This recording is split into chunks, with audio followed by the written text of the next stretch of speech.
Money is not the root of all evil.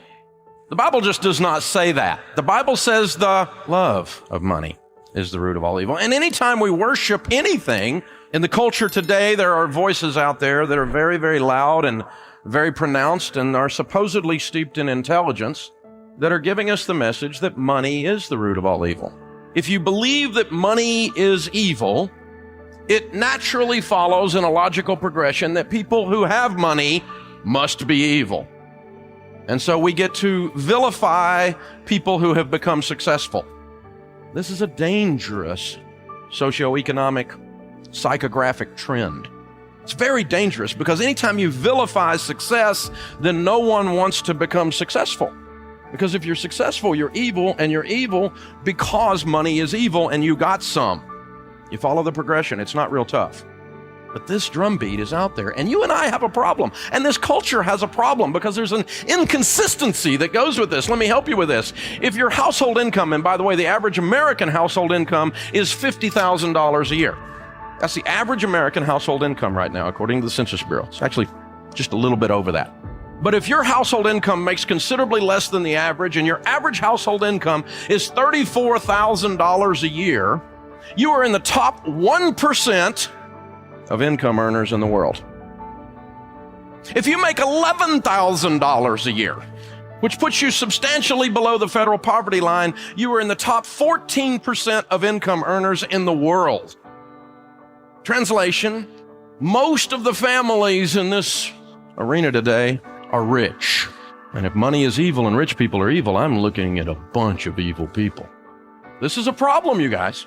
This is a serious problem. Now, I know you don't feel rich, and I know probably your family doesn't feel rich because you get to compare yourself to people who are richer. But you're in the top 1% of the world. So when people start vilifying the building of wealth, especially when it's the positive use, it creates this hypocrisy in the marketplace because the very people who are saying in the marketplace, doing this drumbeat about wealth is evil, are by definition wealthy people. And the problem is, in other words, that in North America today, we are the most successful group of people of this size, the United States of America, in the history of humankind. Financially, the United States of America is the largest group of financially successful people in the history of humankind. But you need to understand that there was a cause and effect, a sowing and a reaping thing that caused that to happen. The reason you and I are so wealthy as compared to the rest of the world is the Judeo-Christian ethic that is underlying our entire economy and our belief system. Even if you're not a Christian, a person of faith, that doesn't matter. You still are operating in a culture that functions with the value system of a Judeo-Christian ethic. Let me give you an example. We believe in this country that you should tell the truth. And if a company doesn't tell the truth, if you go to get your car fixed and they lie to you, that is considered a breach of ethics, and people do not do business with that mechanic again, and he goes out of business. If they lie to you at the doctor's office, you don't go back to that doctor's office. We don't believe in lying. Integrity, however, is not viewed that way universally around the world. Some cultures, it's actually, the ethic is that if you can mess someone over, you've done something good. Now that's a foreign concept to us because an ethic is so rooted in who we are as a people. The second thing is we believe in service. And guess what? How service works in the marketplace. See, we believe in worship service on Sunday, but on Monday we believe in customer service. Whether you're a person of faith or not, you believe those things. You believe in good customer service. You believe that's how things ought to be done. They had bad customer service over there. We believe in good service. As a matter of fact, my wife and I went out on our date night a while back. She joined me. I was speaking in Phoenix 2 weeks ago, and she joined me down in Phoenix, and we had a date night at a sweet restaurant. I'll just tell you, the more books I sell, the better my date nights are. It's incredible, man.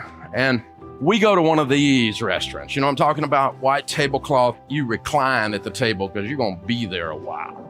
And they're bringing food. My mouth's watering just talking about it, you guys. They're bringing the food, and we ate. Went into a coma. We ate. It's amazing. But you know what happens in one of those environments, if you've ever been able to do that, is the person who brings the food to the table, your server, we believe in service. By the end of that meal, they're not just someone who slops some food on the table. By the end of that meal, they're a family member. You don't know what I'm talking about. And you know what is customary and proper to do? If you were served well, at the end of the meal, you say thank you.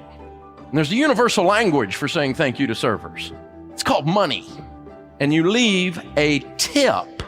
And in a meal like that, you leave a big honking tip. Because this is now your friend. You've got a connection. In our culture, we believe in rewarding service. Customers that are served well don't mind paying an organization for service.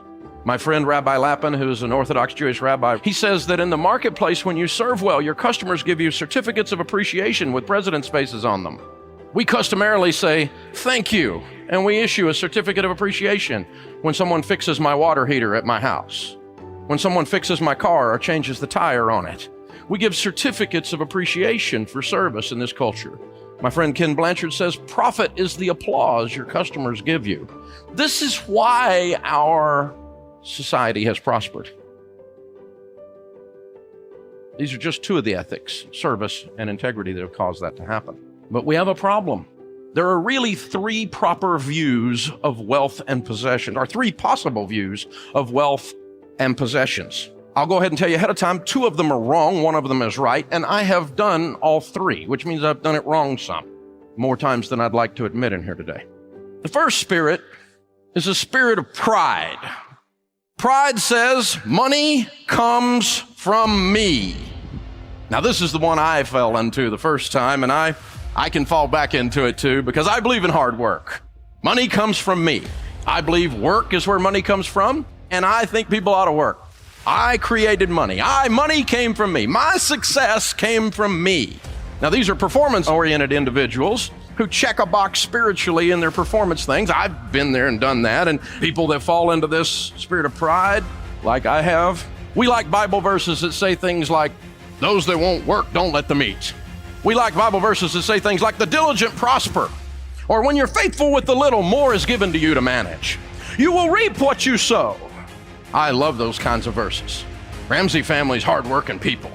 There wasn't a whole lot I learned growing up from my dad and mom, but one of the things I learned for sure was work.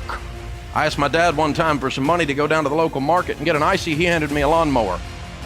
Work. I believe in hard work, and I believe in those scriptures, but I don't believe that the farmer plants seed, and when it rains and the crop comes up, says, didn't I do good with that rain thing? I'm pretty good at this rain thing. That crop was but all the result of my work. That's a dangerous place to be. Sometimes those of us that fall into that category, we might be politically conservative. Sometimes we might vote Republican. It could happen.